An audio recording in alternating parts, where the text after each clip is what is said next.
Au microscope, le champignon responsable du pityriasis versicolore. C'est un champignon qui va se développer, qui va se multiplier, donc qui se nourrit de la peau et de la sueur, donc surtout quand il y a de la sueur, donc qui entraîne des zones de décoloration cutanée.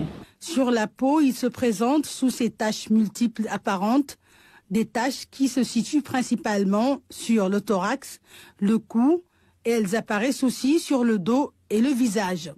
Toutes les zones séboriques sont concernées, le centre du visage, donc autour du nez, les yeux, au niveau sous la bouche, et aussi les autres zones séboriques, que ce soit les aisselles, des fois le torse ou le dos. Naturellement présent sur la peau, le pityriasis versicolore se développe en période de chaleur. L'humidité est aussi favorable à sa prolifération. C'est un champignon qui vit avec nous, mais à l'état saprophyte, donc il ne se développe pas. Mais une fois que les conditions sont trop acides, sont trop macérées, il y a de la chaleur, il y a des types de champignons qui vont se développer plus, qui vont prendre de la place et qui se nourrissent de la peau en fait, donc qui vont aller coloniser la peau et donner ces lésions. Il se déclare habituellement chez les adolescents, les adultes. Les hommes plus parce que les hommes font du sport. Ils sont dans un terrain chaud, ils sortent, ils ont de la sueur et donc le champignon aime la sueur et la chaleur. Et surtout quand on se lave avec des savons acides aussi, donc on acidifie la peau et comme lui il aime l'acidité, donc il va aller se multiplier. Voilà. D'autres facteurs peuvent aussi être à l'origine de cette affection cutanée chez les femmes notamment. C'est l'usage anormal de dermocosmétiques qui ne sont pas appropriés.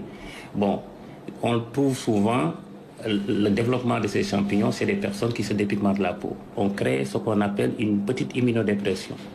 Donc vous savez, les corticoïdes souvent, les produits dépigmentants, ils vont casser un peu l'équilibre de la peau et donc ils vont entraîner le développement des champignons. En l'absence de traitement, le pityriasis versicolore peut s'avérer chronique, récidivant et contagieux. Par exemple, si on partage les mêmes linges, les mêmes literies, donc on peut, parce que c'est un champignon, il est tellurique, il peut être à l'état normal sur les draps. Il y a des traitements locaux qu'on donne, c'est-à-dire des antifongiques locaux qu'on peut appliquer sur la peau. Il y a des antifongiques par voie orale, donc on donne pendant un certain temps. Quand il ne traite pas, bon, ça s'aggrave, ça peut coloniser toute la peau. Indolore, le pityriasis versicolore ne rend pas malade, mais son aspect inesthétique peut causer une gêne sociale.